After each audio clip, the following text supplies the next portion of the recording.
We return to our top story, President Trump's surprise acceptance of the offer from North Korea's leader, Kim Jong-un, to meet. We examine what's at stake with Michael Pillsbury. He's been advising the Trump administration on Korea. He's also a senior fellow at the Hudson Institute, where he directs the Center for Chinese Strategy. And Sun-Yoon Lee is an assistant professor of Korean studies at Tufts University. And we welcome both of you to the program. Thank you very much. Michael Pillsbury, to you first. Should President Trump have agreed to this meeting? Yes, absolutely. I think the issue, though, is whether there should be conditions attached that the North Koreans have to fulfill before the trip happens. As you know, the president was very clear that the date and the place are yet to be negotiated.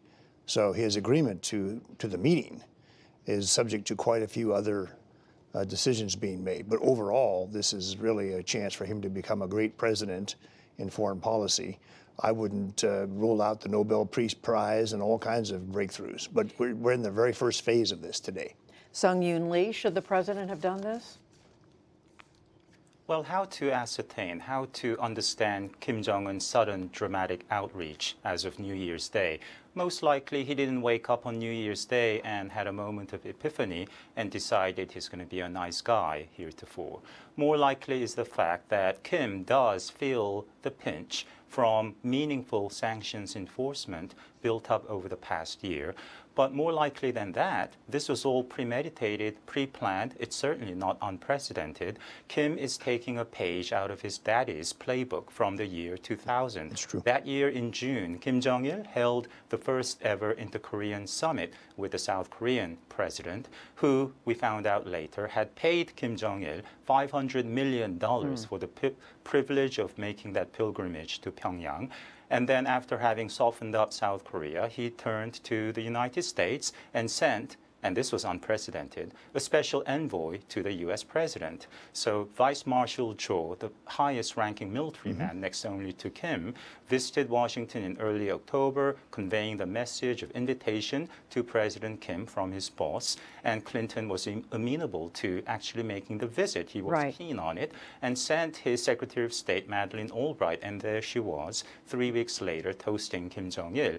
So don't be surprised if Kim, in the weeks ahead, in trying to persuade President Trump to actually make the visit, send the first sister, his sister who charmed people, melted hearts and minds when she just showed up and flashed a few smiles in the South. But just to move ahead, it sounds as if Michael Pillsbury, Professor Lee, is saying this could just be a trap, that it's the beginning of something that won't lead anywhere. Yes, well, he's stealing my lines. I was going to tell you the story of 2000 and the decision then that President Clinton made that he would not accept the invitation to go to Pyongyang. Right. Instead, he would send Madeleine Albright, who then advised him not to make the trip because the chances for real progress did not exist. So he's quite rightly pointing out this experience from 2000 that I think affects the Trump team as they think about what to do next. Is why they want to have some conditions before they go. Well, let me ask you right now, what should those conditions be? We heard the president's press secretary, Sarah Sanders, say today that certain actions have to be taken if this meeting is going to take place. The Trump White House has not spelled out the conditions yet. They've implied that at least what the South Koreans brought from their meetings have to be implemented. So there's a certain amount of uncertainty, which is very common in diplomacy, as you know, about exactly what North Korea has to do. It's not an unconditional promise that I'll meet you somewhere in the world and we'll have dinner. It's more than that. And both sides now are going to have a secret channel to discuss what exactly are these conditions. Well, we don't know what those conditions are, but Professor Lee, if those conditions include, for example, certainly no nuclear testing, no belligerent moves, is North Korea prepared to do that? How far do you think North Korea is prepared to go to have this meeting take place? Well, you see, North Korea has conditioned the world to really lower the bar when it comes to engaging North Korea. What Kim conveyed to President Trump through the South Korean envoys is that now he is amenable to talking about denuclearization and that he will not conduct any missile or nuclear tests in the meantime. Those activities, of course, we know are prohibited by more than 10 UN Security Council resolutions. So the mere utterance of abstention from illicit activities is no concession at all. Fortunately, we have the Cliffs Notes, preconditions for suspending and terminating sanctions, which are codified in the sanctions legislation that was signed into law by President Obama 2 years ago. Sections 401, right. 402, they explicitly state the preconditions, which are North Korea has to make a meaningful step toward denuclearization, stop censoring the North Korean people, release foreign detainees, abide by the international norms, or as a recipient nation. I was just going to say, if I may interrupt, as an aid recipient nation. Yeah. Just to move this along, because we only have a few minutes left here. Those Michael, aren't the conditions. Those aren't the conditions that the Trump White House is talking about. He's talking about something quite different. But do you, I mean, to get to something more fundamental, sure. Michael Pillsbury, does anyone in the White House believe that Kim Jong-un is actually prepared to dismantle his nuclear program? It depends how you define dismantle. The Trump White House has some very experienced talent matched by people at State and Defense and CIA. They've been through the history of the mistakes, the deception, the errors. They've got a vision, as I understand it, which will be worked out. One of the issues, for example, is where will this meeting take place? Should it be in Switzerland, where the North Korean leader can see where he went to school? Does that really matter that much? It matters if it's Beijing. I happen to support Beijing because I believe China is our partner in this. It's quite important today that the Trump White House and the Chinese released two different versions of what happened in the phone call today between Xi Jinping and President Trump.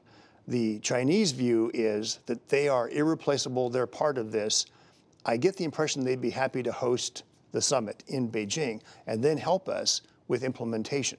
The other idea is to go to the DMZ in the big, long building there. So that's one of maybe 5 or 6 major decisions yet to be worked out. A lot to be worked out. But we've started. President Trump has started. That's the good news. Professor Lee, Sun-Young Lee, let me just quickly come back to you. Do you believe the North is prepared to go ahead with denuclearization, to dismantle its nuclear program?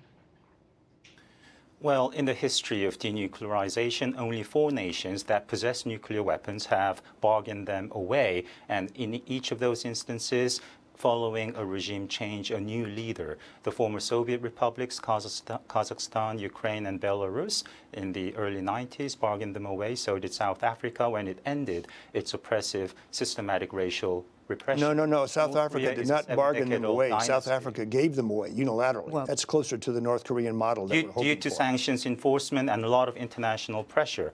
We have not seen the kind of meaningful sanctions enforcement that Obama implemented against Iran in getting Iran back to the negotiating table. It took 5 years.